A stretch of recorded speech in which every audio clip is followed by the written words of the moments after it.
Arnold அலாயிஸ் Schwarzenegger ஒரு ஆஸ்திரிய மற்றும் அமெரிக்க நடிகர், மிகப்பெரிய தொழிலதிபர், முன்னாள் அரசியல்வாதி மற்றும் முன்னாள் தொழில்முறை உடற்கட்டமைப்பாளர் ஆவார்.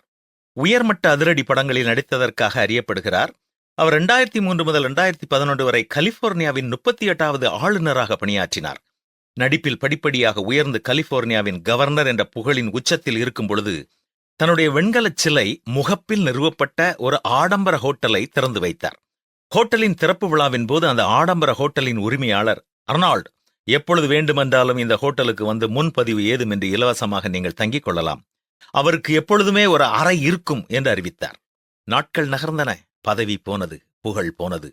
சமீபத்தில் சாதாரண மனிதனாக அந்த ஹோட்டலுக்கு சென்ற அர்னால்டுக்கு அதிர்ச்சி காத்திருந்தது. ஹோட்டலில் எல்லா அறைகளும் புக்கிங் ஆகிவிட்டது.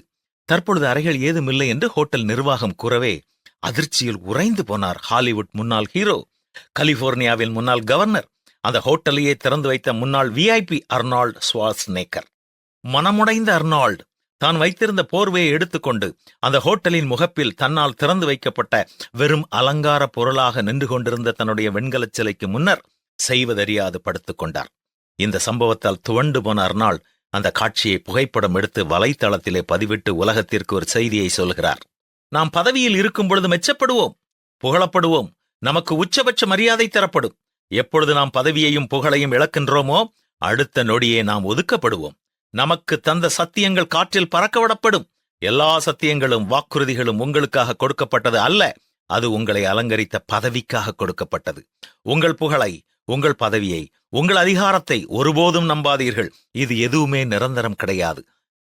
எனவேதான் பூமியில் உள்ளவைகளை அல்ல, மேலானவைகளையே நாடுங்கள் என்றும், ஏனெனில் காணப்படுகிறவைகள் அநித்தியமானவைகள், காணப்படாதவைகளோ நித்தியமானவைகள் என்றும் பரிசுத்த வேதம் கூறுவதால் உலகத்தின் எந்த காரியத்தின் மீதும் நம்பிக்கை வைத்து ஏமாற்றமடையாதபடிக்கு கவனமாக இருப்போமா?